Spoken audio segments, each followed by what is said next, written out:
The Mafia boss hid cameras to protect his paralyzed daughter, until he saw what the maid did in the empty hours when she thought no one was watching.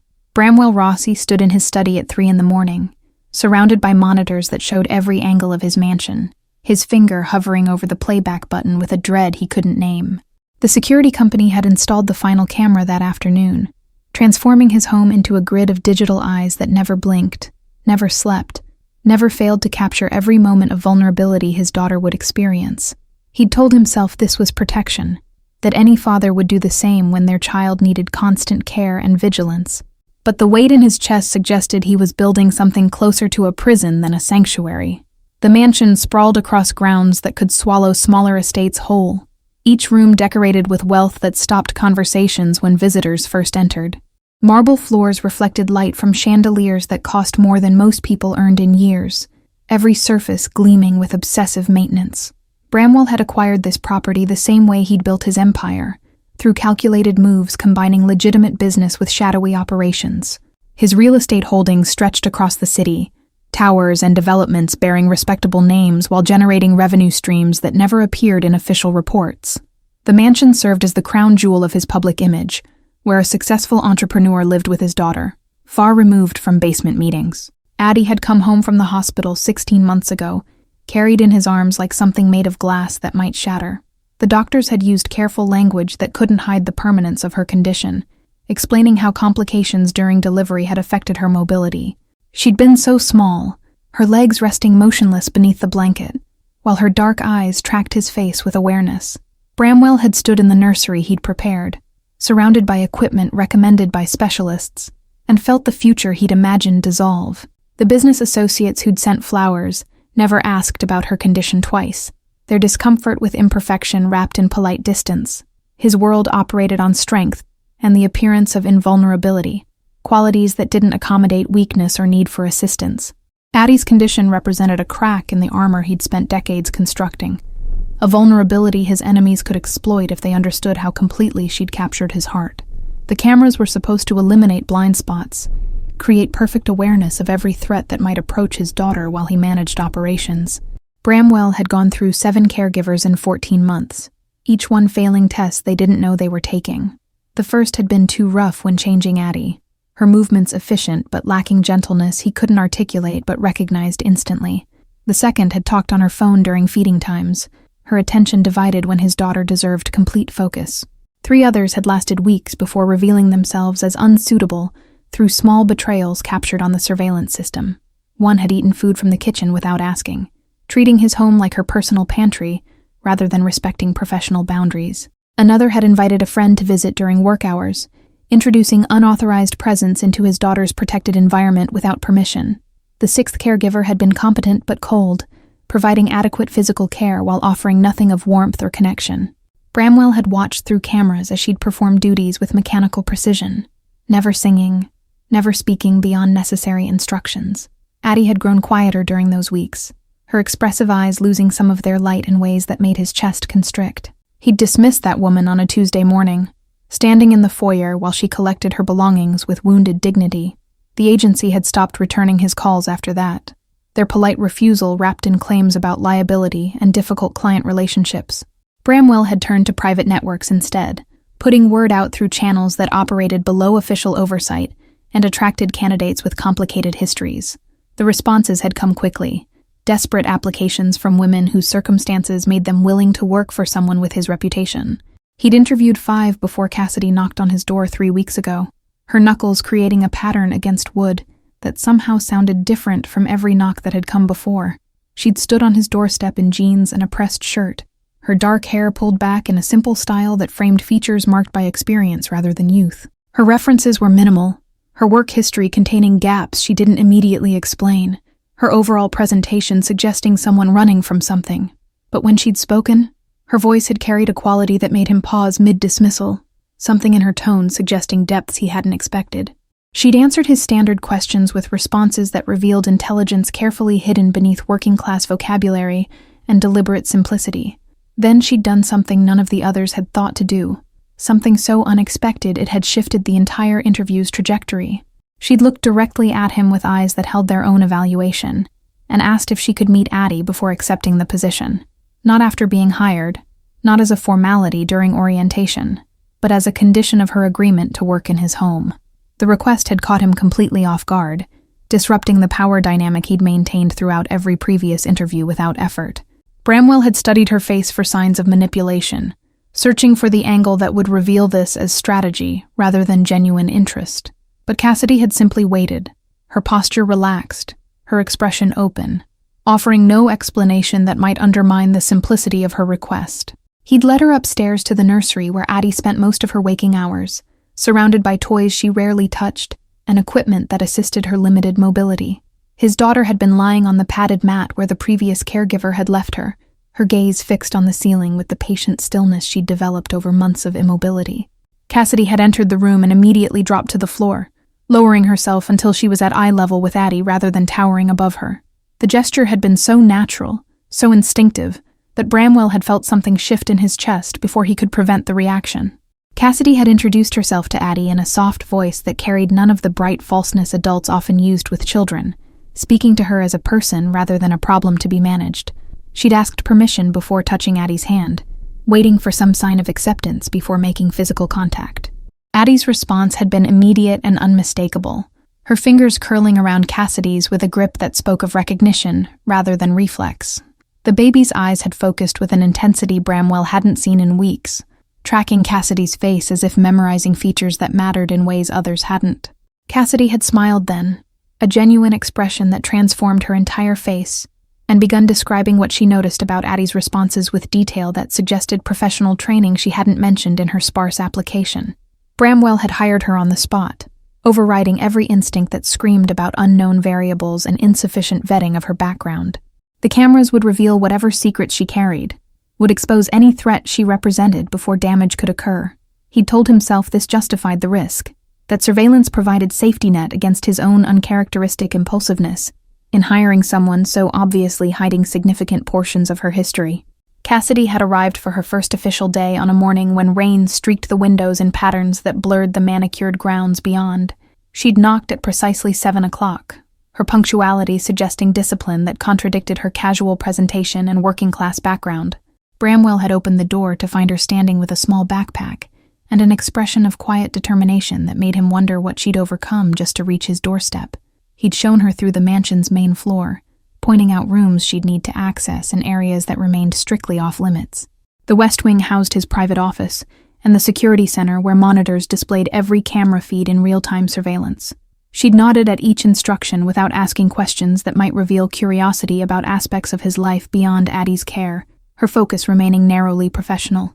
The tour had ended in Addie's nursery, where morning light filled the space with a warmth the rest of the house seemed to lack. Cassidy had set her backpack down and immediately gone to Addie, repeating the floor-level greeting that had characterized their first meeting. She'd begun her routine with a naturalness that suggested years of experience, checking Addie's comfort, assessing her mood, engaging her attention with gentle conversation that required no verbal response. Bramwell had lingered in the doorway longer than intended, watching Cassidy work with a competence that went beyond basic caregiving into something approaching artistry. She'd sung while organizing Addie's clothes, her voice carrying melodies he hadn't heard in years, songs his own mother had sung when he was young. The unexpected connection to his past had created discomfort he couldn't name, a sense that this woman was bringing elements into his home that had been deliberately excluded. He'd forced himself to leave, to return to his office where legitimate business demanded attention, and the morning's meetings required his strategic mind. But throughout conference calls and contract reviews, part of his awareness had remained fixed on the monitors showing Cassidy's activities. She'd moved through caregiving tasks with efficiency that freed time for what appeared to be her true focus, engaging Addie in ways that treated her as a participant rather than a passive recipient of care. Bramwell had watched her pull a small notebook from her backpack and begin writing observations about Addie's responses to different stimuli. She'd documented which toys captured attention, which sounds produced smiles, which movements seemed to cause discomfort that needed addressing. The level of detail suggested someone trained in developmental assessment or therapeutic techniques, skills far beyond what a simple domestic employee would possess or need for basic childcare duties. Over the following days, the notebook had grown thick with entries that Cassidy reviewed before each interaction with Addie. She'd begun adapting her approach based on patterns she'd identified, positioning toys at specific angles that maximized Addie's ability to interact with them. She'd introduced textured materials during playtime, letting Addie explore different sensations that seemed to spark increasing engagement and curiosity. The most striking change had come in Addie herself, who'd begun vocalizing more frequently in Cassidy's presence than she had in months. The baby's sounds weren't words yet, but they carried intention and emotion that had been largely absent during previous caregivers' tenures. She'd started reaching for objects with greater determination, her upper body strength visibly increasing as Cassidy encouraged movements that built muscle and coordination. Bramwell had found himself spending more time reviewing footage than conducting business, his attention captured by scenes playing out in his daughter's room. He'd watched Cassidy massage Addie's legs with a technique that looked professionally trained, her hands moving in patterns that suggested knowledge of therapeutic practice. The massage sessions lasted 20 minutes twice daily, Cassidy maintaining conversation throughout that kept Addie engaged and distracted from any discomfort the manipulation might cause. The discovery of Cassidy's technique had raised new questions about her background and the training she'd clearly received, but never mentioned during her interview. Physical therapy wasn't something learned casually, wasn't a skill acquired without formal education and supervised practice. The gap between what she'd presented and what she clearly knew had widened into a chasm that demanded explanation, even as results with Addie made him reluctant to disrupt their developing routine. 3 weeks into Cassidy's employment, Bramwell had noticed her leaving items in rooms beyond the nursery, small signs of presence that suggested growing comfort. A sweater draped over the library chair, a book left on the kitchen counter, personal belongings gradually spreading through spaces she'd initially treated with cautious respect. The territorial expansion had triggered alarms in his mind about boundaries and professional distance that needed maintaining regardless of her effectiveness with Addie. He'd mentioned this during their first face-to-face conversation beyond initial instructions, catching her in the hallway as she returned from the market. Cassidy had apologized immediately, gathering her scattered possessions with embarrassment that seemed genuine rather than performed. But in collecting her things, she'd pulled items from the library table that included a photograph Bramwell hadn't seen her bring into the house, an image that froze his breath in his chest when he glimpsed it. The photograph showed a young man in his early 20s, his features bearing enough similarity to Cassidy to mark him as family. He stood beside what looked like a medical facility, his smile wide despite surroundings that suggested ongoing treatment or therapy. Something about the image triggered recognition in Bramwell's mind, a nagging sense that he'd encountered this face before, in contexts that had nothing to do with domestic employees or their personal histories. Cassidy had snatched the photograph back quickly, tucking it into her backpack with protective haste that confirmed its importance to her. But not before Bramwell had noticed the address written on the back, in careful handwriting, numbers and street name, identifying a location in the city's eastern district. That neighborhood carried associations with his business operations, territories where his legitimate holdings bordered areas controlled through less official means that kept competition properly managed and revenue streams protected from interference. The coincidence seemed too precise to dismiss, too specifically connected to his world to represent random chance or innocent explanation. Bramwell had let Cassidy retreat without pressing for details, but his mind had already begun cataloging possibilities and running calculations. That evening, after Addie had been settled for sleep and Cassidy had departed for her own residence, he'd pulled up records that connected addresses to names and names to histories his organization maintained for operational security. The search had taken less than 30 minutes to reveal connections that rearranged everything he'd assumed about his daughter's caregiver and her motivations. The address on the photograph belonged to a rehabilitation facility that specialized in long-term recovery from traumatic injuries. The young man in the picture was Marcus Webb, Cassidy's younger brother, who'd been admitted 14 months ago following an incident that had left him with injuries requiring extensive ongoing treatment. The incident's details were documented in reports Bramwell kept for situations requiring his direct awareness and approval for organizational response. Marcus Webb had been present during a dispute between competing factions over territory in the Eastern District, caught in crossfire that had nothing to do with him personally. He'd been working security for a business that operated in the contested zone, simply standing at his post when violence had erupted around him in ways his training couldn't have anticipated or prevented. Bramwell's people hadn't been directly responsible for the shooting, but they'd been involved in the broader conflict that had created the conditions. The realization settled in his stomach like poisoned weight, understanding crystallizing that Cassidy's presence in his home wasn't the coincidence he'd initially accepted. She'd come seeking something, access or revenge or leverage, her competence with Addie potentially serving purposes that had nothing to do with caregiving and everything to do with settling scores his world had created in her life. The monitors in Bramwell's office became an obsession that consumed hours he should have dedicated to business operations requiring his strategic oversight.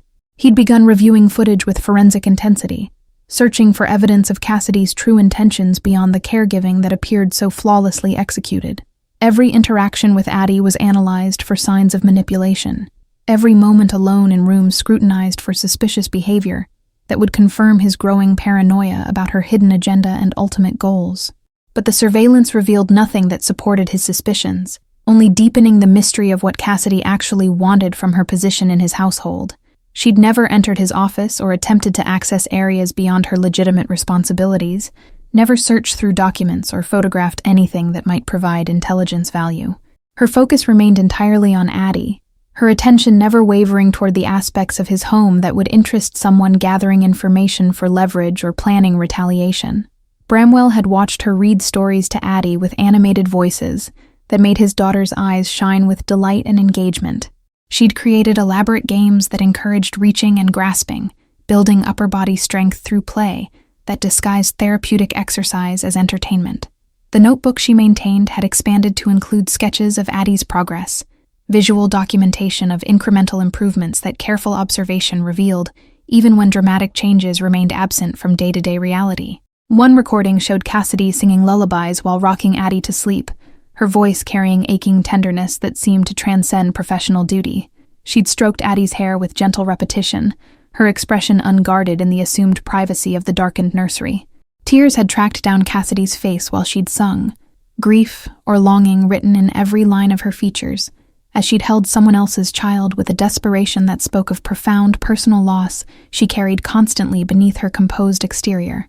The emotional display had struck Bramwell with unexpected force, recognizing in Cassidy's face an echo of his own hidden anguish over Addie's condition. He'd paused the footage, studying her expression frozen in the monitor's glow, seeing past the surface competence to the wounded person beneath. Whatever had brought Cassidy to his door, whatever connection to his world had motivated her application, it coexisted with genuine care for his daughter that couldn't be entirely fabricated or performed for the cameras she didn't know were capturing every vulnerable moment. Another clip showed Cassidy on the floor with Addie, both of them surrounded by foam blocks and soft toys in rainbow colors. She'd built elaborate structures that Addie could knock down with sweeping arm movements, celebrating each destruction with enthusiasm that made the baby laugh. The laughter had been rare enough to startle Bramwell when he'd first heard it through the monitor's speakers. His daughter's joy so unfamiliar it had taken him a moment to recognize the sound as happiness rather than distress. Cassidy had introduced music during therapy sessions, playing different genres while she worked Addie's legs through range of motion exercises that maintained flexibility and circulation. She'd apparently researched how rhythm and melody could enhance therapeutic outcomes, creating playlists that corresponded to specific types of movement. The attention to detail revealed someone who'd studied beyond basic caregiving, who'd sought specialized knowledge that would maximize her effectiveness in addressing needs that went far beyond simple supervision and daily maintenance routines. Bramwell had discovered recordings of Cassidy talking to Addie about her own day, sharing observations about weather and small incidents from market trips. She'd described people they'd encountered, mimicking voices and expressions in ways that made Addie smile with recognition of the storytelling performance. The monologue served no therapeutic purpose he could identify, existed only to provide Addie with connection to the world beyond her limited physical sphere and social isolation. The most compelling footage showed Cassidy lying beside Addie during afternoon rest periods, her body stretched on the mat so they were face-to-face at equal height. She'd traced Addie's features with a fingertip light as breath, mapping the contours of her face while reciting poetry in Italian that Bramwell's own grandmother had spoken. The language choice had been inexplicable until he'd remembered Marcus Webb's file mentioning his mother's Italian heritage, connections to the community that had immigrated decades ago, and maintained cultural traditions across generations. Cassidy had been teaching Addie her family's language, passing down words and sounds that connected his daughter to roots she'd never know through him alone. The realization had created a complex tangle of emotions Bramwell couldn't easily separate or name, gratitude mixing with resentment that a stranger was providing cultural enrichment he'd never considered. His own Italian heritage had been deliberately buried beneath the American identity he'd cultivated for business purposes, ethnic connections viewed as liability rather than asset in the empire he'd built through calculated assimilation and strategic distance from immigrant origins. He'd watched Cassidy read to Addie from children's books, her dramatic interpretations transforming simple stories into theatrical performances that held his daughter's complete attention.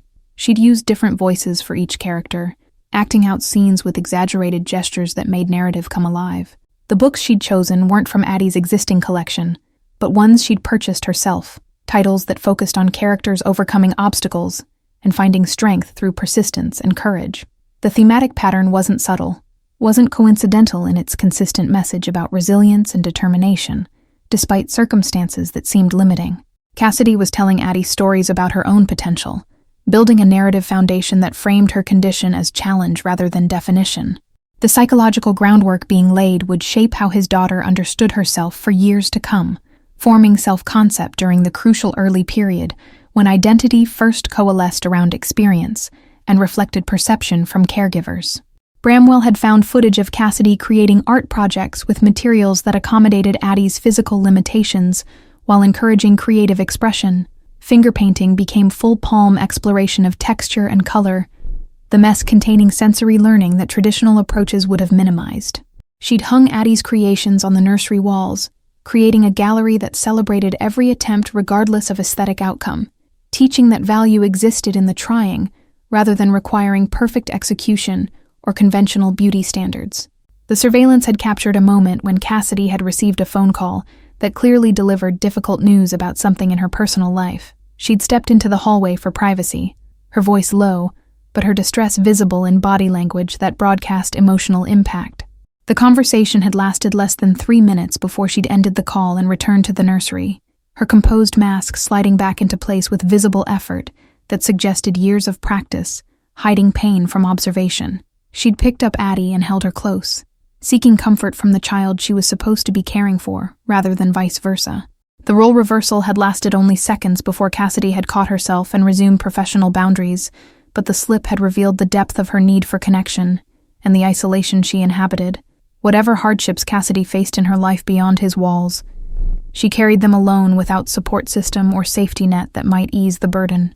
Bramwell had reviewed recordings of evening routines where Cassidy prepared Addie for sleep, with rituals that had become consistent enough to provide security.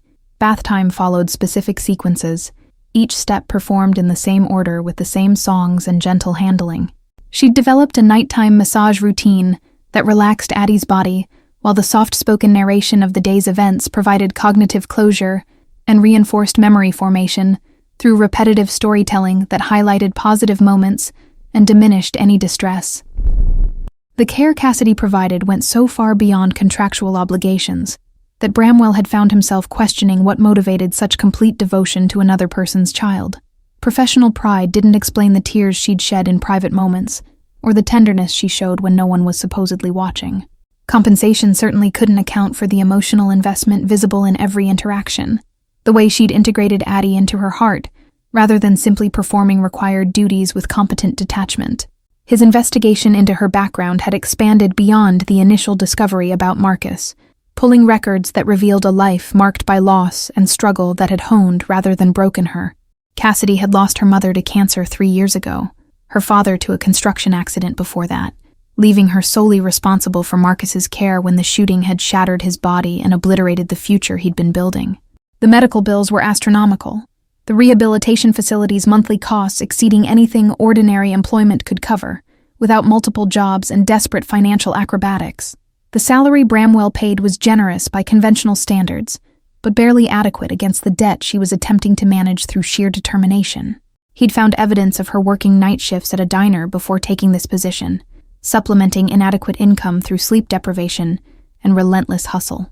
The job with him had apparently allowed her to quit the restaurant work, but the financial pressure remained visible in the worn clothing she wore and the careful way she made every dollar stretch beyond reasonable expectations. Bramwell had returned to the library on a Thursday afternoon, seeking a contract that required his signature before the evening's deadline. The leather chair where he usually worked held Cassidy's forgotten sweater, the gray cardigan she'd been wearing that morning when the weather had been cooler than the afternoon's warmth. He'd picked it up intending to set it aside, but something had fallen from the pocket, landing on the Persian rug with a soft thud that drew his attention downward. The leather journal was small enough to fit in a palm, its cover worn from repeated handling and years of use. Bramwell had known immediately he shouldn't open it, that whatever private thoughts it contained deserved the respect of remaining unread by unauthorized eyes. But the need to understand Cassidy's true motivations had overridden ethical considerations that might have stopped him in different circumstances, justifying the invasion as necessary security measures rather than simple curiosity about the woman who'd become indispensable to his daughter's happiness. The first pages contained sketches of Marcus at various stages of his recovery, medical notes written in margins beside drawings that captured his deterioration and slow rebuilding. Cassidy had documented every setback and minor victory, creating a visual diary of her brother's journey through pain toward uncertain future. Her handwriting grew shaky in entries describing the worst days, when infection had threatened his life, or despair had made him refuse treatment that offered the only possibility of eventual independence. Later pages shifted to observations about Addie, the transition marked by a date that corresponded to Cassidy's first day in Bramwell's household. She'd written about the baby's responses with clinical precision that revealed her therapeutic training hadn't been informal or accidental. Notes referenced specific developmental milestones and adaptive techniques, terminology that belonged to physical therapy professionals rather than casual caregivers who'd picked up skills through experience alone. But interspersed with the professional observations were personal reflections that exposed Cassidy's emotional state with raw honesty she clearly never intended for outside reading. She'd written about the guilt of loving Addie when Marcus remained trapped in his damaged body, the conflict between caring for this child and visiting her brother who needed her presence, but received only her exhausted leftover hours. The divided loyalty was tearing her apart in ways she couldn't share with anyone, isolation compounding the grief already weighing her down. One entry described her decision to seek employment with Bramwell specifically, the calculated choice to enter the home of someone whose organization had created the circumstances that destroyed her brother's future. She'd written about the anger that still burned beneath her professional composure, the desire for him to understand what his world had cost people who'd never chosen involvement in his operations. But the entry ended with confusion about whether making him see would accomplish anything beyond satisfying her own need for acknowledgement, that his actions had consequences that echoed far beyond his immediate awareness. Bramwell had found pages where Cassidy questioned her own motivations, wondering if her care for Addie was genuine or contaminated by the revenge she'd initially sought. She'd written about the moment she'd realized she loved the baby independent of any connection to Bramwell, the terror of that attachment given how temporary her position necessarily was. The job couldn't last forever, not when every day in his home meant lying by omission about her identity and the history that connected their families through violence and permanent damage. A loose photograph had been tucked between pages near the journal's center, the image showing Cassidy and Marcus together before the shooting had altered their trajectory. They'd been at some outdoor celebration, both smiling with an ease that spoke of life before trauma had redefined everything. Marcus's arm had been slung around Cassidy's shoulders, his expression open and full of the confidence youth provided before experience taught harder lessons about vulnerability and how quickly safety could vanish. The back of the photograph bore an address written in fading ink, numbers matching the rehabilitation facility where Marcus remained under constant medical supervision. But below the address, Cassidy had written a second location, this one corresponding to a property Bramwell owned in the Eastern District where the shooting had occurred. The notation suggested she'd tracked the connections between his holdings and her brother's injury, mapping the web of business relationships that had created the contested territory where Marcus had been working when violence had erupted. Bramwell had replaced the journal in the sweater pocket with hands that trembled slightly, evidence of how completely the discovery had undermined his assumptions. Cassidy hadn't come seeking revenge through harm to Addie, or theft of business intelligence, but rather something more complicated and perhaps more dangerous. She'd wanted proximity to understand him, to see if the man whose empire had casually destroyed her family recognized the humanity of people crushed beneath his operation's expansion and territorial disputes.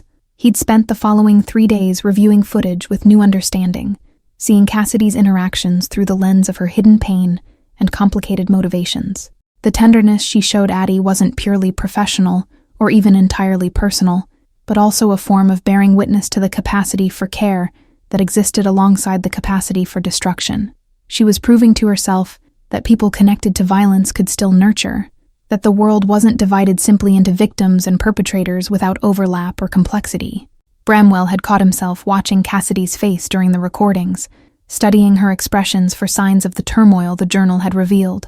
She masked her feelings with remarkable effectiveness, her professional demeanor rarely cracking to expose the grief and anger churning underneath. But small moments betrayed her, brief flashes of pain that crossed her features when she thought herself unobserved, tension in her shoulders that spoke of exhaustion, beyond the physical demands of caregiving responsibilities. The surveillance had captured a morning when Cassidy had arrived with redness around her eyes, suggesting recent tears, her movements slightly slower than her usual efficient pace. She'd gone directly to Addie and held her close, seeking the comfort the baby provided simply through her warm weight and absolute acceptance. Cassidy had whispered something too quiet for the microphone to capture, her lips moving against Addie's hair in what might have been prayer or confession, or simply the release of words that couldn't be contained any longer. That afternoon, Bramwell had found himself in the nursery doorway, watching the real-time scene rather than the monitored version. Drawn by impulse, he didn't examine too closely. Cassidy had been reading to Addie from a new book about a young bird learning to fly despite damaged wings, the metaphor so obvious it bordered on painful. Her voice had carried layers of meaning beyond the simple story, inflecting words with weight that spoke to her own struggles and damaged hopes. She'd looked up and seen him standing there, her expression shifting through surprise into careful neutrality that hid whatever reaction his presence had triggered.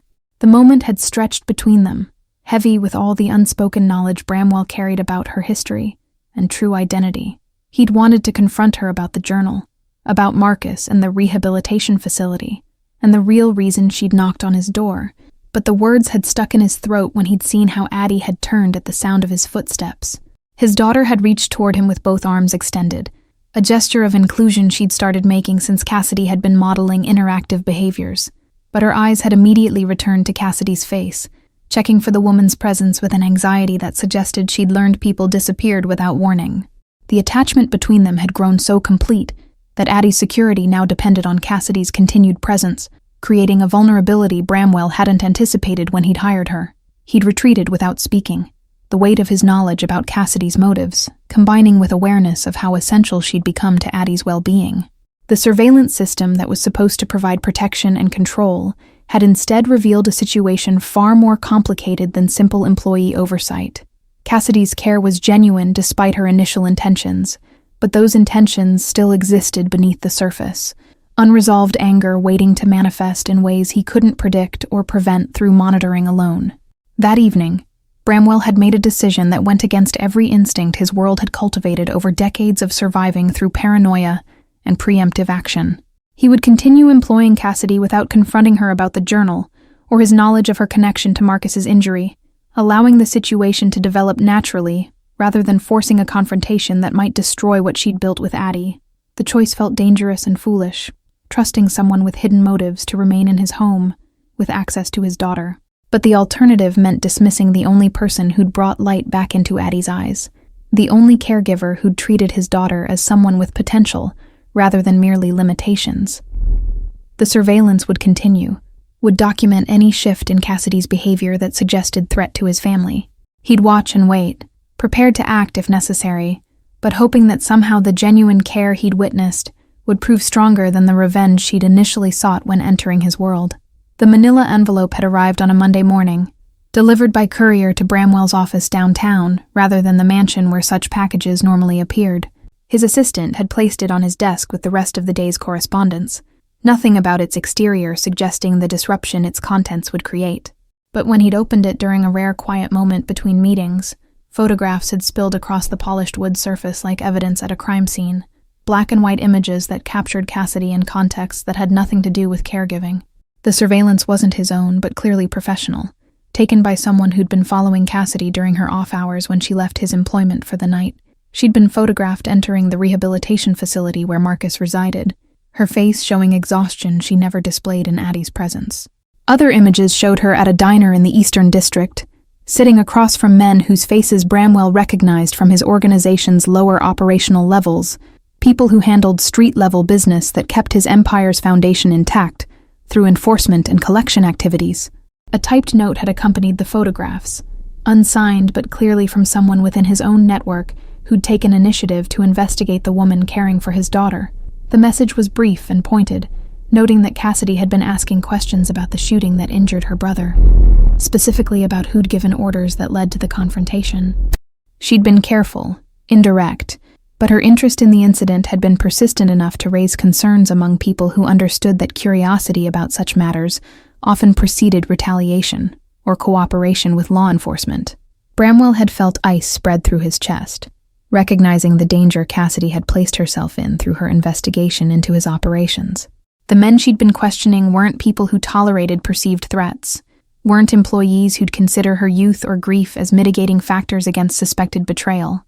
If they decided she represented risk to the organization, her connection to his daughter wouldn't necessarily protect her from consequences that came swiftly and permanently to those deemed problematic. He'd gathered the photographs and returned them to the envelope, his mind already calculating responses to a situation that had escalated beyond his control. Cassidy had been more active in seeking answers than the journal had suggested, her presence in his home only one aspect of a broader campaign to understand the violence that had destroyed her family. The discovery meant he could no longer maintain passive observation, couldn't simply watch through cameras while she potentially drew danger toward herself and, by extension, toward Addie. That evening, Bramwell had waited in the entrance hall for Cassidy's arrival, positioning himself where she couldn't avoid the conversation he'd been postponing for weeks. She'd knocked at her usual time, entering with the backpack she carried, and the professional smile she wore like armor against the world. But the smile had faltered when she'd seen him standing there instead of retreating to his office, her body language shifting into defensive readiness that confirmed she'd been expecting this confrontation eventually. He'd held up the envelope without opening it, letting her see the courier markings that indicated its professional origin rather than accidental discovery. Cassidy's face had drained of color, her hands gripping the backpack straps with enough force to whiten her knuckles. The silence between them had stretched until it became unbearable, neither willing to speak first and admit to knowledge that couldn't be taken back once voiced into the space they'd both been pretending was uncomplicated. Bramwell had broken first, his voice colder than he'd intended when he'd asked what she thought she was accomplishing by questioning his people about events she couldn't change. The accusation had emerged harsher than the professional concern he'd meant to express, anger surfacing that had less to do with her investigation and more to do with the fear that she'd placed herself in danger through actions he couldn't prevent or control, despite all his supposed power. Cassidy had lifted her chin, meeting his gaze with defiance that replaced the fear he'd seen initially cross her features. She'd asked if he knew what his business had cost people who'd never wanted involvement in his world, if he'd bothered to learn the names of those caught in his organization's territorial disputes. Her voice had carried bitterness that made clear how long she'd been holding back these words, the restraint she'd exercised finally breaking under the pressure of confrontation. The words had hit harder than physical blows, each question landing with precision that suggested she'd been rehearsing this speech for months. Bramwell had felt defensive walls rising, the justifications he'd built over years about necessary violence and acceptable collateral damage in business that operated outside conventional law. But the justifications had sounded hollow even in his own mind, when faced with Cassidy standing in his entrance hall, demanding he acknowledge the human cost of his choices. He'd told her she needed to stop asking questions, that the men she'd been approaching weren't safe to investigate, regardless of her motivations or her belief in the rightness of her cause. The warning had come out sounding like a threat, despite his intention to protect her, his inability to express concern without the language of control and power that dominated his professional interactions. Cassidy had laughed then, a bitter sound that held no humor, asking if he was threatening her now that she'd become inconvenient. The accusation had stung precisely because it contained enough truth to undermine his claims about protecting her from consequences beyond his control. Bramwell had been about to respond, to explain the distinction between threat and warning, when movement from the staircase had drawn both their attention upward. Addie's nighttime caregiver, the woman who took over when Cassidy left, had been standing at the top with the baby in her arms, clearly intending to bring her down for the evening routine Cassidy had established. Addie had seen Cassidy and immediately reached out, her small body straining toward the woman who'd become her primary source of security and affection. The baby's face had crumpled when Cassidy hadn't moved to take her, confusion and hurt visible in her expression at this break from expected routine. She'd begun making distressed sounds that escalated toward full crying, her arms still extended in a plea that neither adult could ignore without causing her additional pain. Cassidy had moved toward the stairs automatically, her body responding to Addie's need despite the unresolved confrontation hanging between her and Bramwell. But he'd stepped into her path, blocking her progress with a physical barrier that made clear his control over her access to his daughter. The gesture had been instinctive, a claim of authority that reasserted his power in a situation where he'd felt it slipping away through Cassidy's accusations and moral challenges. The moment had crystallized everything wrong in their arrangement, exposing how his need for control had created a situation where his daughter's well-being was being held hostage to adult conflicts. Cassidy had looked at him with an expression that combined pity and disgust, seeing through his action to the fear and inadequacy it attempted to conceal. She'd asked quietly if he understood that everything he thought he was protecting was already damaged by his inability to trust anyone enough to let them truly close. Bramwell had felt the truth of her words like physical impact, recognition that his surveillance and suspicion had created the exact isolation he'd been trying to prevent. Addie's crying had grown louder, her distress feeding on the tension between the two adults she depended on for different aspects of her care and emotional security. The sound had cut through his defensive anger, forcing him to choose between maintaining his position and responding to his daughter's immediate need. He'd stepped aside, allowing Cassidy to pass and climb the stairs to where Addie was being held by the temporary caregiver. The baby had practically launched herself into Cassidy's arms, her crying subsiding into hiccuping relief the moment she'd felt the familiar embrace. Cassidy had held her close, murmuring reassurances that everything was all right, her voice steady despite the trembling Bramwell could see in her shoulders from his position below.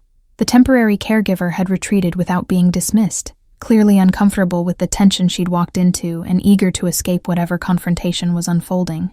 Bramwell had been left standing at the base of the stairs watching Cassidy comfort his daughter, seeing how completely Addie had transferred her trust and primary attachment to someone he'd hired without understanding the emotional consequences.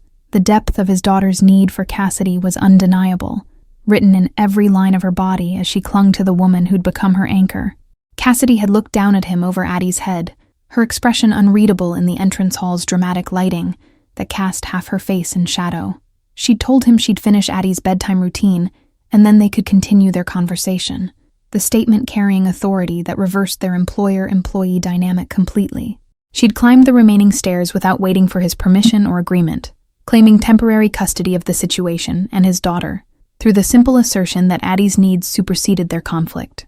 Bramwell had waited in the library while Cassidy had settled Addie for the night, the extended bedtime routine providing neither of them escape from the inevitable continuation of their confrontation. He'd poured whiskey he didn't drink, standing by the window that overlooked grounds where security lights created islands of illumination in surrounding darkness. The estate that usually felt like a fortress suddenly seemed like a prison of his own construction, walls designed to keep threats out, but actually keeping him isolated from genuine human connection. When Cassidy had finally appeared in the library doorway, her face showed the exhaustion of someone who'd been maintaining impossible facades for too long.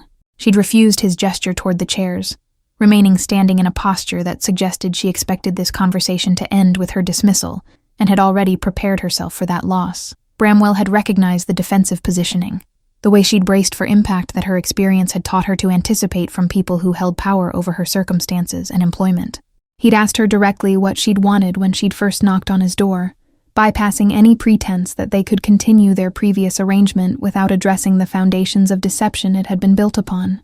Cassidy had met his question with her own, asking if he remembered Marcus Webb, or if the young man's injury had been too insignificant to register among the casualties his business operations created regularly.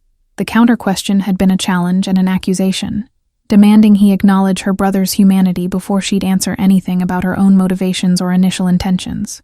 Bramwell had admitted he'd found her journal, that he'd known about Marcus for weeks, while watching her care for Addie with tenderness that seemed to contradict the anger she must have been carrying. The confession had been tactical, establishing that his knowledge was comprehensive, rather than based solely on the photographs delivered that morning. But it had also been surrender of sorts, acknowledging his own violation of her privacy, while expecting her to confess her deceptions in return, creating a strange parody in their mutual betrayals. Cassidy had absorbed his admission without visible reaction, as though she'd suspected the surveillance extended beyond what she could see into invasions she couldn't prevent. She'd told him she'd come seeking understanding of how someone could build a life that required looking away from the damage it caused, how a man could be a father while running operations that destroyed other people's families without apparent remorse or recognition. Her initial plan had been to confront him, once she'd understood him enough to make that confrontation meaningful, rather than simply cathartic for herself alone.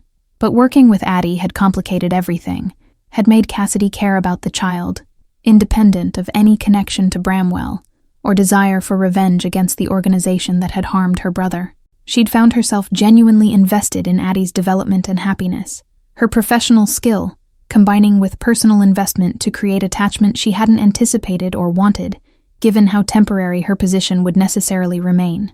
The job had stopped being about Marcus and started being about the small girl who smiled at her each morning, who'd learned to trust her when trust had been broken so early in her young life. Bramwell had asked why Cassidy had been questioning his people, if her focus had shifted to genuine caregiving, rather than investigation into her brother's injury. The question had carried accusation, even as he'd tried to keep his tone neutral, suspicion about her divided loyalties, despite evidence that her care for Addie was authentic. Cassidy had explained she'd been trying to understand if there was anyone in his organization who regretted the violence, anyone who questioned the necessity of territorial disputes that caught innocent people in crossfire. She'd wanted to believe that people involved in his world weren't uniformly callous, that somewhere in the hierarchy were individuals who struggled with the moral weight of what they participated in for money or survival. The hope had been naive, she'd acknowledged, born from her need to believe the world wasn't as dark as her brother's injury suggested. But the men she'd questioned had viewed her curiosity as suspicious rather than philosophical, had interpreted her questions as preparation for revenge or cooperation with authorities, rather than simply a wounded person seeking evidence that humanity persisted in unexpected places. Bramwell had told her about the danger she'd created for herself through those inquiries, how the photographs indicated someone in his organization had decided she represented potential threat. His people didn't wait for threats to materialize, didn't offer second chances to those whose actions suggested disloyalty or plans for retaliation, regardless of how indirect or philosophical their questioning might have seemed. The protection his position offered only extended so far, especially if others decided her presence endangered the organization through what she might observe or eventually report to authorities who'd been trying to penetrate his operations for years. Cassidy had laughed again, that same bitter sound from earlier, asking if he was concerned for her safety or worried she'd become a liability that complicated his carefully controlled existence. The distinction mattered, she'd pressed, because it revealed whether he saw her as a person whose life had value beyond her utility to his daughter. Bramwell had found himself unable to answer with the quick assurance the question demanded, recognizing that his motivations were indeed mixed between genuine concern and self-interested worry about complications her situation introduced into his carefully managed world. The silence following his non-answer had said everything Cassidy needed to know about his priorities and the limits of whatever regard he'd developed for her over the weeks she'd been working in his home. She'd set her backpack on the floor with finality, straightening with the posture of someone who'd made a difficult decision and would execute it regardless of personal cost. She'd told him she'd finish out the week to give him time to find suitable replacement, but that she couldn't continue in a position where her value was purely transactional and her safety was secondary to his organizational concerns and reputation management. Bramwell had felt panic rise in his throat, unexpected and overwhelming, at the prospect of Cassidy leaving and taking with her all the progress Addie had made under her care. He'd tried to articulate that her assessment of his concern was incomplete, that he did care about her well-being beyond her utility to his daughter, but the words had come out clumsy and unconvincing even to his own ears.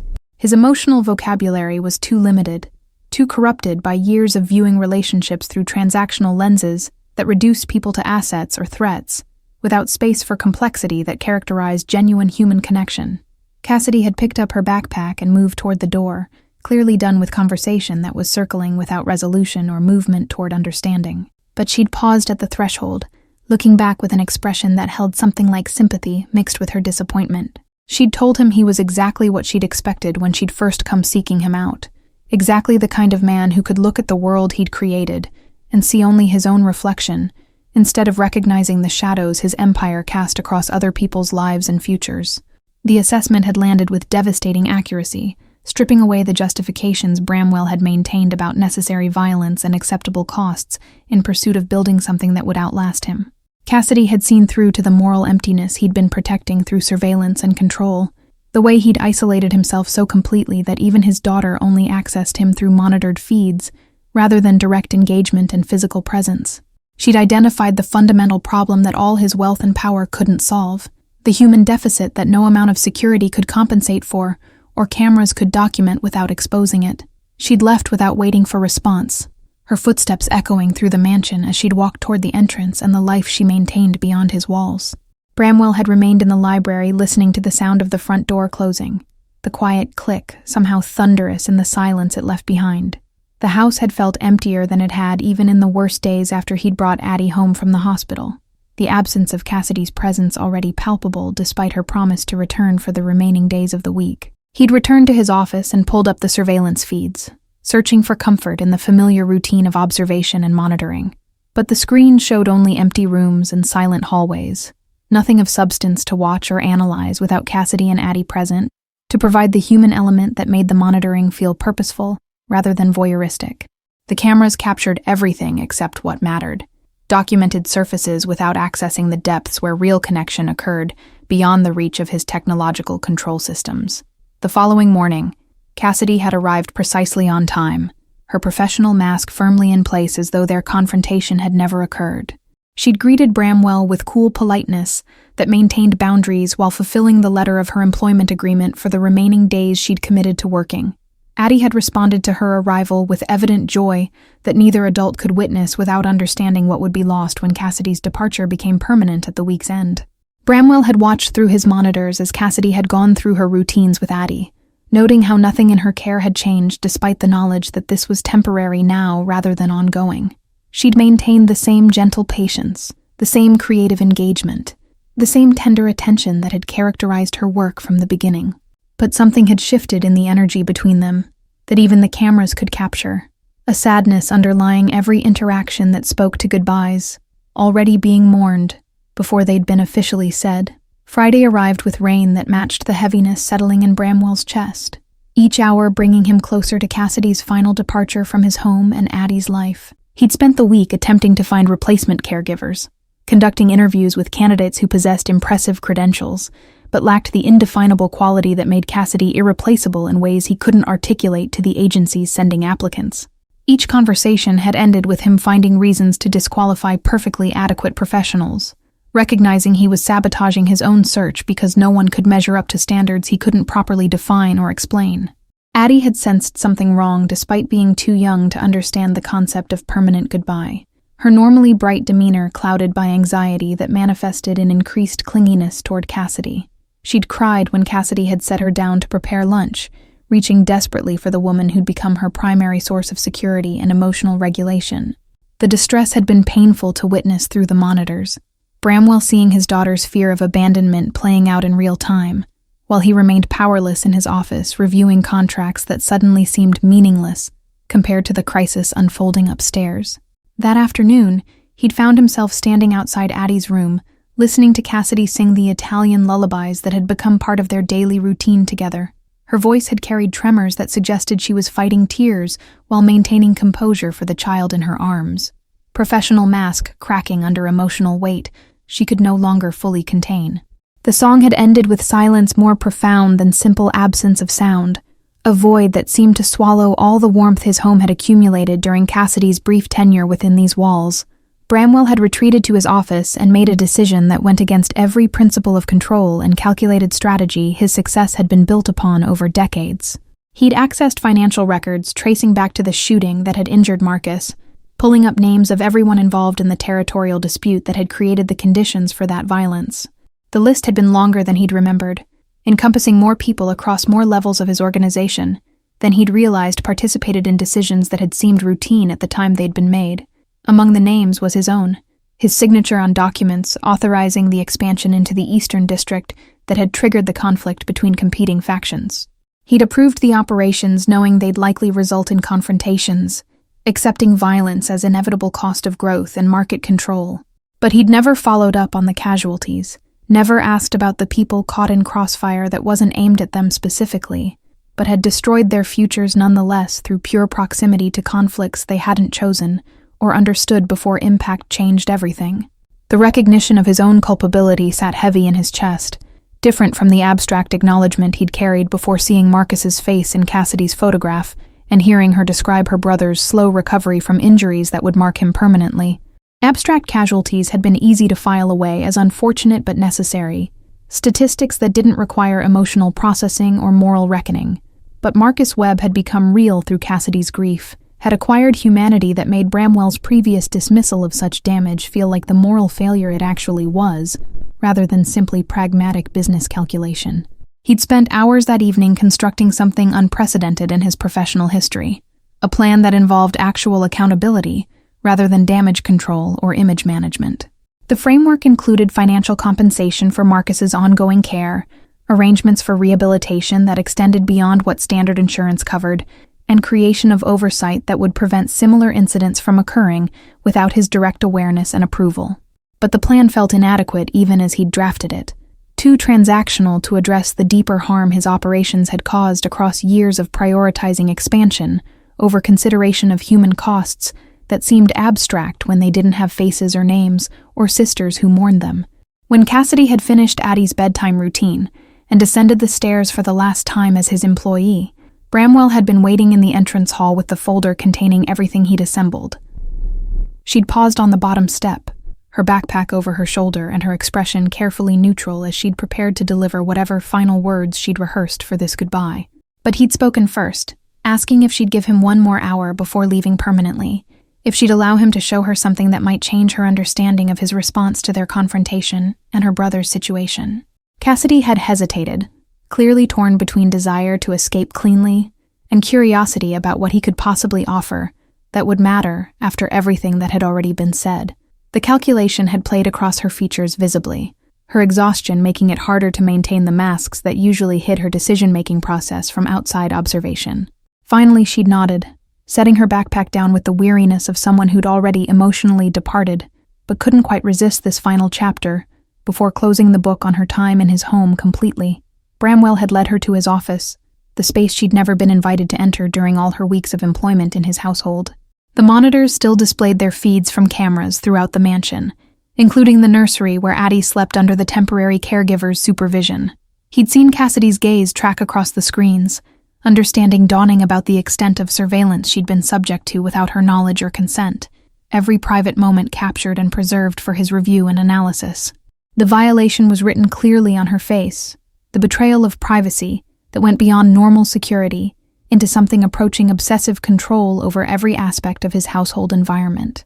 Bramwell hadn't tried to justify the surveillance, hadn't offered explanations about safety or necessary precautions that might have made it seem reasonable rather than invasive. Instead, he'd handed her the folder, asking her to read through what he'd prepared before making final decision about whether any possibility existed for her to reconsider the departure she'd planned. Cassidy had opened the folder with visible reluctance, her body language broadcasting skepticism about whatever contents could possibly change the fundamental problems that made her continued employment impossible. But as she'd read through the financial arrangements, the rehabilitation plans, the operational changes he'd outlined, her expression had shifted from dismissive to confused, to something approaching cautious hope that seemed to hurt her more than cynicism had. She'd looked up at him with questions in her eyes, asking what he expected in return for this sudden generosity toward her brother and acknowledgement of responsibility. The question had been fair, reflecting her experience in a world where nothing came without strings attached and gifts were usually disguised obligations that extracted more than they gave. Bramwell had told her the truth, that he expected nothing except the opportunity to prove he was capable of learning from the damage his choices had created.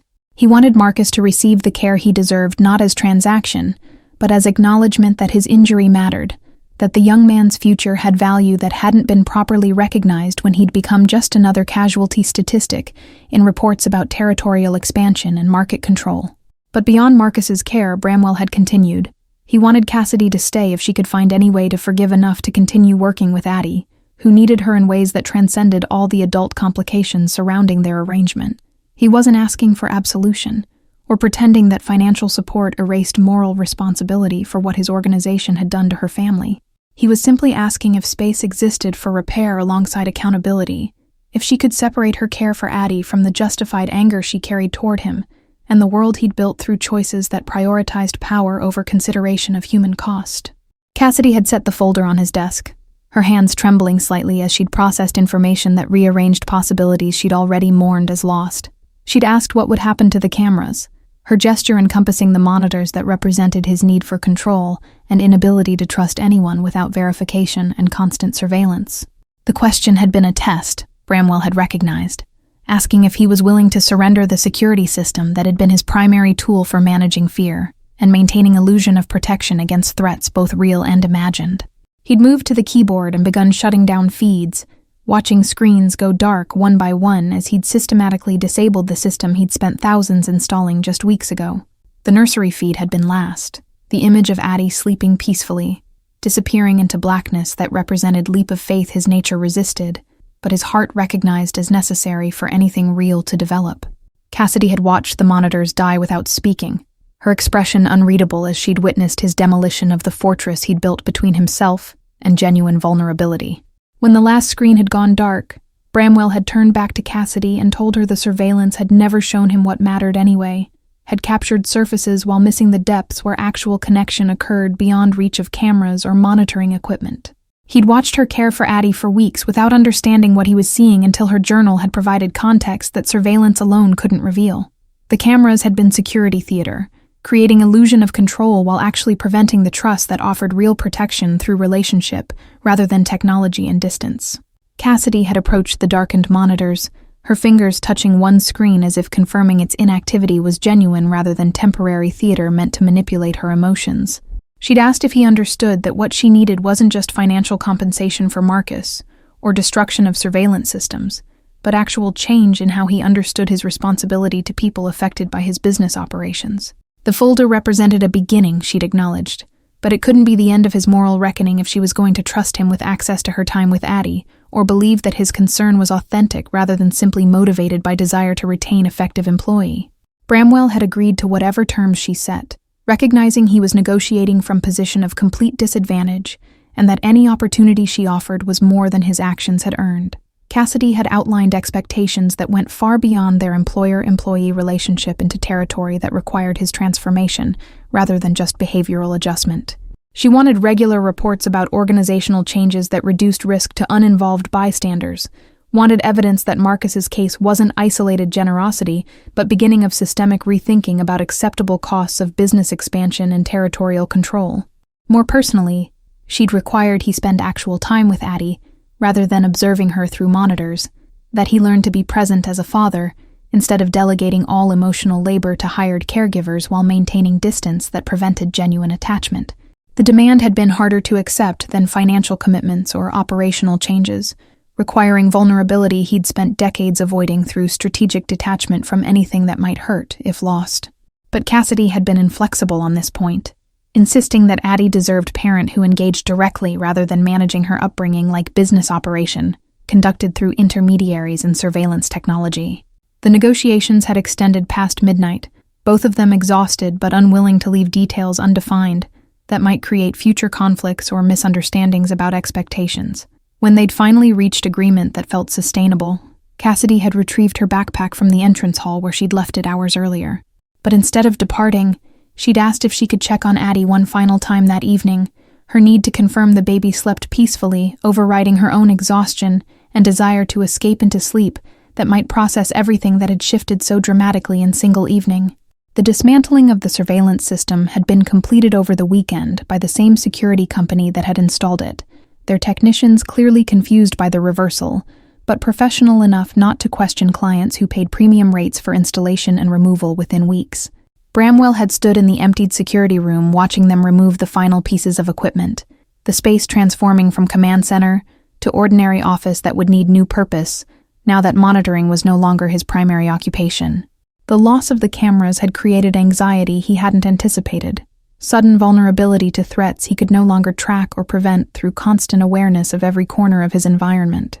But the anxiety had been matched by unexpected relief, freedom from the exhausting vigilance that had consumed hours each day without actually making him feel safer or more in control. He'd realized the surveillance had been feeding his paranoia, rather than alleviating it, each camera creating new things to worry about and scrutinize, rather than providing the security it had promised. Living without the monitors forced him to trust his own judgment, and more frighteningly, to trust Cassidy without verification of her every action and interaction with his daughter throughout the day. Monday morning had brought Cassidy back to work under the new arrangement they'd negotiated, her arrival carrying different energy now that employment was choice, rather than desperate financial necessity. She'd greeted him with cautious warmth that acknowledged their complicated history, while moving forward with intention to build something different from what had existed before. Bramwell had committed to joining her for Addie's morning routine, his presence initially awkward. As he'd attempted to participate in caregiving activities, he'd only observed through screens, without understanding their physical reality or emotional texture. Addie had been startled by his participation, her eyes tracking between Cassidy and Bramwell with uncertainty about this change in established patterns she'd come to rely on for security. But Cassidy had guided him through the routine with patience that made space for his inexperience without judgment, her instructions clear, and her expectations reasonable for someone learning to be present rather than simply observing from distance.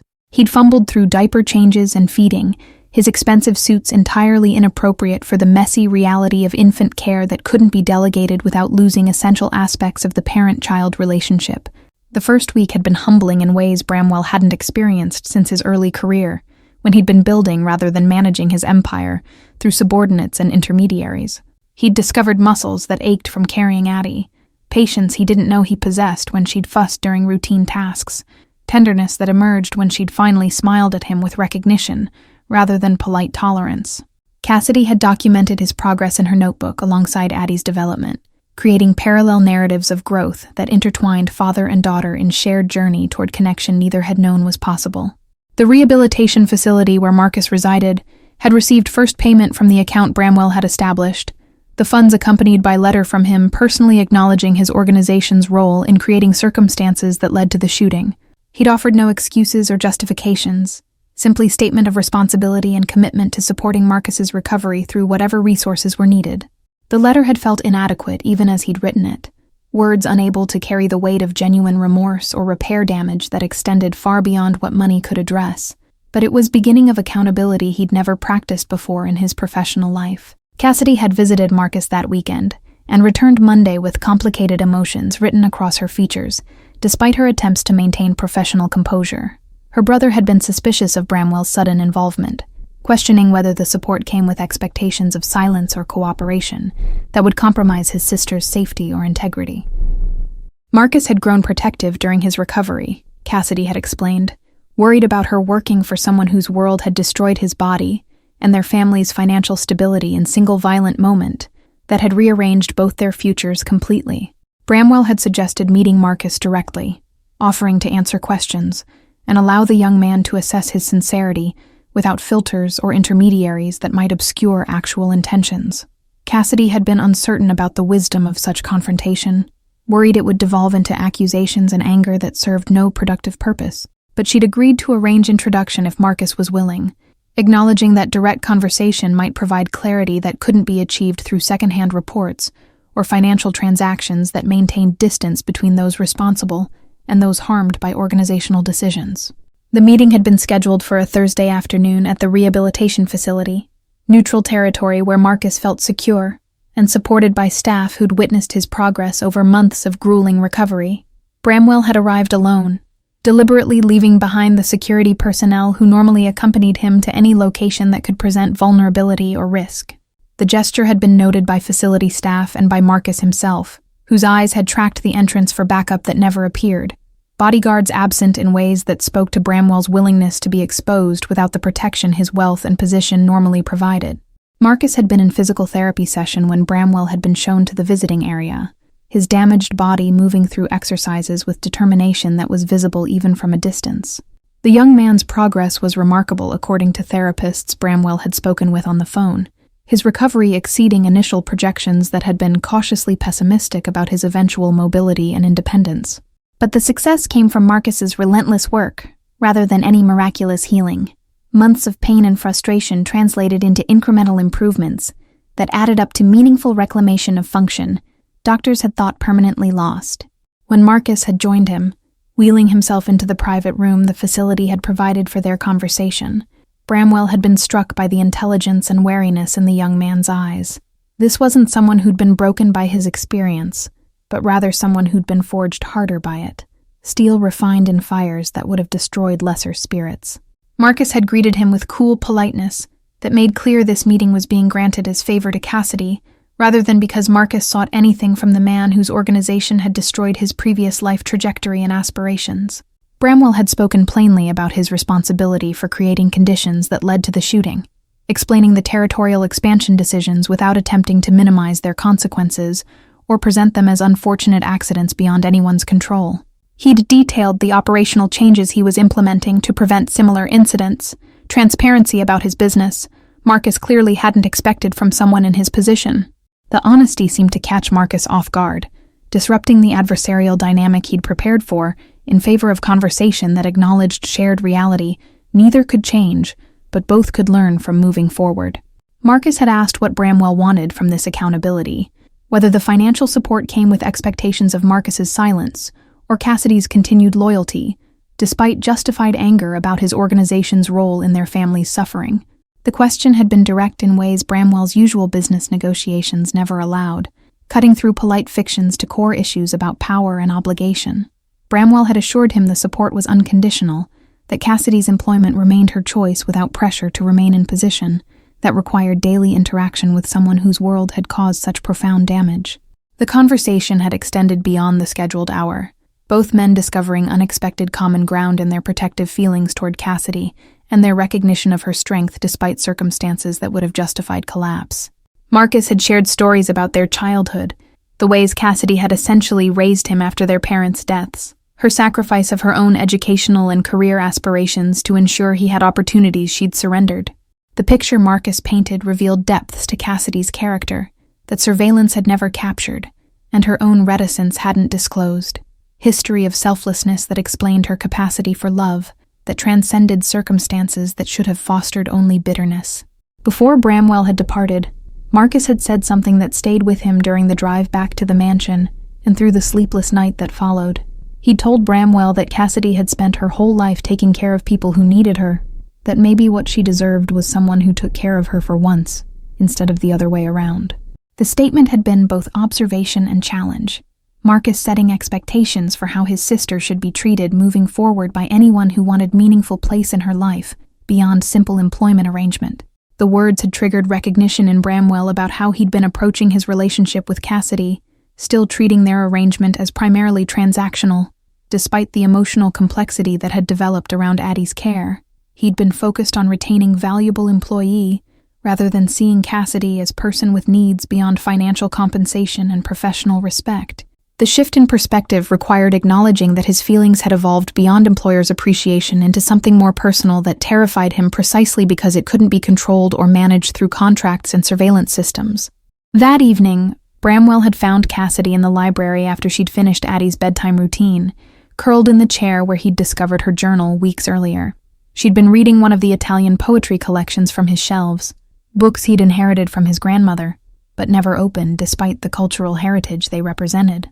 Seeing Cassidy engaged with that forgotten part of his family history had created a moment of connection that transcended their complicated employer-employee dynamic and touched something deeper about shared cultural roots neither of them had fully embraced. He'd asked if she'd like dinner, not the formal meal they sometimes shared with Addie, but something casual where they could talk without professional boundaries rigidly maintained. Cassidy had accepted with surprise that suggested such invitations hadn't been part of their established pattern, her guard lowering slightly as she'd recognized his offer as personal rather than professional courtesy. They'd eaten in the kitchen rather than the formal dining room, the informal setting creating space for conversation that ranged beyond Addie's care into their separate histories and the experiences that had shaped who they'd become. Bramwell had found himself sharing stories about his childhood and the immigrant grandparents who'd instilled ambition that became drive for empire building without teaching ethical frameworks to guide that ambition's expression. He'd talked about the loneliness of his position, the isolation that came from being feared and respected but never truly known by people, who saw only his power and resources rather than the uncertainty underneath. Cassidy had listened without judgment, her empathy creating safety he hadn't experienced since before he'd learned to view vulnerability as weakness that enemies exploited without mercy. She'd shared her own struggles with the burden of responsibility Marcus's injury had placed on her, the guilt she carried about moments when she resented having to be strong when she wanted permission to collapse. The confession had come haltingly, as though admitting anything less than complete capability felt like betrayal of the role she'd been filling since childhood. Bramwell had recognized the impossible standard she held herself to, the way she'd internalized others' needs as more important than her own, until she'd nearly disappeared beneath the weight of everyone else's expectations and dependencies. The evening had extended past midnight, both of them surprised by how natural the conversation felt once professional roles had been set aside. Bramwell had walked Cassidy to her car when she'd finally acknowledged the late hour, the gesture old-fashioned in ways that felt appropriate given the shift in their relationship's tenor. Standing in the driveway under stars obscured by city lights, he'd thanked her for giving him chance to prove he was capable of change, for seeing potential in him that he'd stopped believing existed beneath the person his choices had calcified him into becoming. The transformation of the mansion happened gradually over the following months, spaces that had been cold showplaces becoming warm environments where life actually occurred, rather than being staged for impression management. Cassidy had introduced plants to rooms that had been sterile, brought color to hallways that had been neutral, created atmosphere that invited presence rather than demanding the reverent distance expensive decor typically imposed. Bramwell had initially resisted the changes that felt like loss of control over his carefully curated environment, but had learned to appreciate how Cassidy's touches made the house feel inhabited rather than simply occupied by people passing through without leaving meaningful marks. Addie's development had accelerated under the combined attention of both Cassidy and Bramwell, her vocalizations becoming more complex as she'd been encouraged by dual audiences invested in her progress. She'd begun pulling herself up using furniture, her upper body strength translating into mobility that doctors had suggested might be possible with intensive therapy and supportive environment.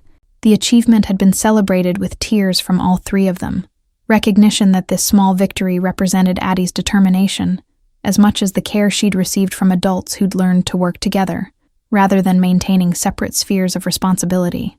Bramwell had begun spending mornings working from the nursery rather than his isolated office, his laptop balanced while Addie played nearby under Cassidy's supervision. The proximity had allowed him to witness developments he would have missed through surveillance, small moments that didn't register as significant enough to review on footage, but accumulated into understanding of his daughter's personality. She was funny and stubborn, he'd discovered, with clear preferences she'd express through sounds and gestures that required interpretation from people who'd invested time in learning her communication style and individual quirks. The operational changes Bramwell had implemented in his business were creating ripples through his organization, challenging assumptions about acceptable costs and necessary violence that had gone unquestioned for years. He'd begun requiring impact assessments before territorial expansions, demanding information about who would be affected and what measures could minimize harm to uninvolved community members. The new policies had created friction with subordinates who'd operated under different ethical frameworks, but Bramwell had been willing to accept resignations from those unwilling to adapt to expectations that valued human life alongside profit margins and market control. Marcus had been released from the rehabilitation facility to transitional housing that would support his continued recovery while allowing greater independence than institutional setting permitted. Bramwell had arranged for accessible apartment and ongoing therapy, involvement that had evolved from guilt-driven compensation into genuine investment in the young man's future. Marcus remained cautious in his interactions, appropriately skeptical about whether Bramwell's changes were sustainable or simply performance meant to secure Cassidy's loyalty, but he'd acknowledged the effort represented more than he'd expected from someone in Bramwell's position. Cassidy's relationship with Bramwell had deepened in ways neither had anticipated when she'd first knocked on his door seeking connection to the man whose world had destroyed her family. The anger that had motivated her initial employment had been complicated by growing affection for both Addie and, more surprisingly, for Bramwell himself, as he'd revealed capacity for growth she'd thought his years of moral compromise had eliminated. She'd found herself falling for someone she'd planned to hate. The complexity of that emotional reality creating internal conflict about whether loving him meant betraying Marcus, or whether humans could contain contradictions without being hypocrites. One evening in late spring, Bramwell had asked Cassidy to join him in the garden that sprawled behind the mansion, grounds that had been professionally maintained but never actually used by anyone who lived there. He'd had outdoor furniture arranged in area overlooking fountain that provided white noise privacy from potential eavesdroppers, even though the surveillance system no longer existed to record private conversations. The gesture toward privacy had been noted by Cassidy, who'd followed him outside with curiosity, tempered by wariness about conversations held in deliberately isolated settings away from Addie's needs that might interrupt. Bramwell had told her he'd been thinking about family, and what that word meant beyond biological connection or legal obligation, how the past months had taught him that family was constructed through choice and daily commitment, rather than simply inherited through circumstance. He'd watched her build family with Addie through patient care and genuine love, had learned from her example that relationships were actions rather than feelings, verbs rather than nouns that required continuous conscious effort. The speech had been longer than he'd intended, nervous energy making him verbose when he'd meant to be concise and direct. What he'd been trying to articulate, he'd finally managed, was that he'd like to ask her to become family officially, rather than just functionally, to marry him, not because convention demanded it, but because he wanted legal recognition of the bond that had developed between them, despite all the reasons it shouldn't exist. The proposal had been awkward, lacking the smooth confidence he typically brought to important negotiations, his vulnerability visible in ways that made the question genuine rather than strategic move designed to secure valuable asset or solve logistical problem about Addie's care. Cassidy had been silent long enough that Bramwell had started preparing for rejection, his mind already cataloging how they'd navigate continued working relationship after she'd declined his offer. But when she'd finally spoken, her answer had been yes, wrapped in conditions that made clear what kind of marriage she was agreeing to enter.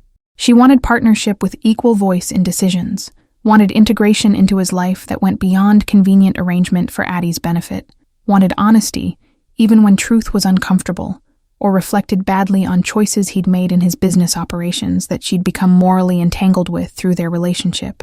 The wedding had been small, held in the mansion's garden with only Marcus and a handful of others present to witness their vows.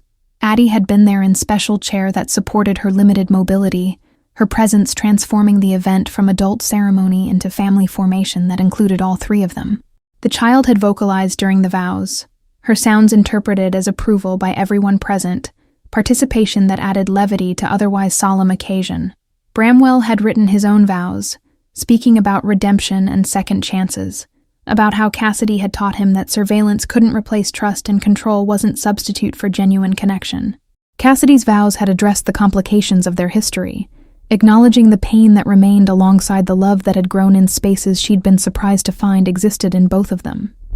She'd spoken about forgiveness being process rather than single decision, about choosing daily to move forward despite justified anger about past that couldn't be changed. Her words had been honest in ways that made some guests uncomfortable, her refusal to pretend their story was simple romance when it was actually complex negotiation between justice and mercy, between holding accountable and allowing transformation. The reception had been underway when Addie had pulled herself up using her chair, standing with support in ways she'd been practicing but never quite achieved with such stability. Everyone had frozen, watching her wobble slightly before finding balance that held despite gravity trying to pull her back down. She'd taken one step, then another, moving toward where Cassidy and Bramwell stood together watching their daughter accomplish what doctors had said would require years of additional therapy if it became possible at all.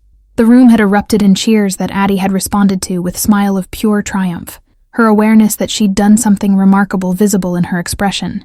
She'd reached Cassidy and Bramwell and wrapped her small arms around both their legs, holding on while they'd knelt to embrace her properly. The moment had been captured by photographer Bramwell had hired, but he'd been fully present for it rather than watching through camera lens or monitor screen, his direct experience of his daughter's achievement unmediated by technology or distance that would have diluted the emotional impact. In the months following the wedding, the former surveillance room had been transformed according to Cassidy's vision into bright space, filled with Addie's artwork and materials for creative projects. The monitor's absence had initially left walls looking bare and purposeless, empty surfaces that needed new identity. Cassidy had painted over the institutional gray with warm yellow that caught morning light, had installed shelving for books and supplies, had created an environment that celebrated Addie's growing capabilities rather than documenting her limitations through clinical observation and constant monitoring. Bramwell had begun spending time in that repurposed room with Addie, helping her with art projects that had no therapeutic goal beyond simple enjoyment and self-expression. He'd learned to value the mess that creative work generated, the way paint ended up on clothes and floors despite precautions meant to contain it. The imperfection had been liberating rather than stressful, teaching him that control over outcomes was less important than presence during process, that being there mattered more than ensuring everything happened according to predetermined plans and specifications. The The business changes Bramwell had implemented had started attracting attention from law enforcement, who'd noticed shifts in his organization's patterns and wondered what had prompted reforms they'd been unable to force through prosecution or pressure. He'd cooperated with investigations into past operations more than his lawyers had recommended, accepting that accountability for previous actions was part of transformation rather than obstacle to be avoided through legal maneuvering. Several subordinates had faced consequences for violence Bramwell had previously shielded them from, his willingness to allow prosecution creating resentment among those who'd viewed his protection as an inviolable aspect of their employment in his organization. The tension had created real dangers that required ongoing vigilance without surveillance systems that had previously provided warning about developing threats. Bramwell had been forced to trust his instincts and the loyalty of people around him, learning to distinguish genuine concerns from paranoia that had previously driven his security decisions. Cassidy had been remarkably calm about risks that accompanied her marriage to someone with his history, her own experience with violence making her pragmatic, rather than fearful about possibilities that might never materialize despite being theoretically possible. Marcus had begun vocational training for career that would accommodate his physical limitations while utilizing his intelligence and determination that had driven his remarkable recovery. Bramwell had funded the education, while maintaining boundaries that respected Marcus's need for independence and autonomy, rather than creating obligation that might feel like another form of control. The young man had expressed cautious appreciation for support that came without strings attached, acknowledging Bramwell's efforts to repair damage while maintaining realistic assessment about whether money could truly compensate for what had been lost through injuries that would affect him permanently. Addie's third birthday had been celebrated with party that included children from neighborhood, Cassidy having connected with other parents through playground visits and activities that integrated Addie into broader community. Bramwell had watched his daughter interact with peers who accepted her differences without judgment or pity, kids who'd grown up alongside her adaptive equipment, and viewed her mobility aids as simply part of who she was, rather than defining her identity completely. The normalization had been gift Cassidy had given Addie through refusing to isolate her in protective environment that might have seemed safer, but would have limited her social development and sense of belonging. The garden where Bramwell had proposed had become family space rather than showpiece maintained for aesthetic value alone, area where they spent evenings together after Addie's bedtime routine. Bramwell and Cassidy had developed habit of reviewing their days there, sharing challenges and small victories that might seem insignificant individually, but accumulated into shared life they were building together. The conversations had depth that Bramwell's previous relationships had lacked, Cassidy's willingness to challenge him creating growth that flattery and deference would have prevented through letting him remain comfortable in patterns that no longer served who he wanted to become. One evening, several months after the wedding, Cassidy had told Bramwell she was pregnant, the news delivered with mixture of joy and apprehension about bringing another child into circumstances that remained complicated, despite improvements they'd achieved. Bramwell had been overwhelmed by emotions he couldn't immediately name, his reaction delayed while he'd processed information that represented both promise and responsibility. When he'd finally found words, he'd assured her they would face whatever challenges arose together, that their family would expand with same intentionality they'd brought to building what already existed between them and Addie. The pregnancy had progressed without complications, Cassidy continuing to work with Addie while adapting activities to accommodate her changing body and energy levels. Bramwell had been attentive in ways he hadn't been during his previous relationship that had produced Addie, present for medical appointments, and actively engaged in preparations for new arrival. He'd recognized this as opportunity to do better than he'd managed before, to be partner rather than observer of process that would transform their family configuration and dynamics in ways they couldn't fully anticipate. Thank you all for following this story of redemption, trust, and the families we choose to build despite complicated histories. If you've connected with Bramwell, Cassidy, and Addie's journey, please write in the comments where you're watching from and what moments resonated most deeply with you. Don't forget to like, subscribe, and share this video, because your support helps me continue bringing these stories of transformation and hope. Your engagement means everything as we explore together how love can grow even in the most unexpected places.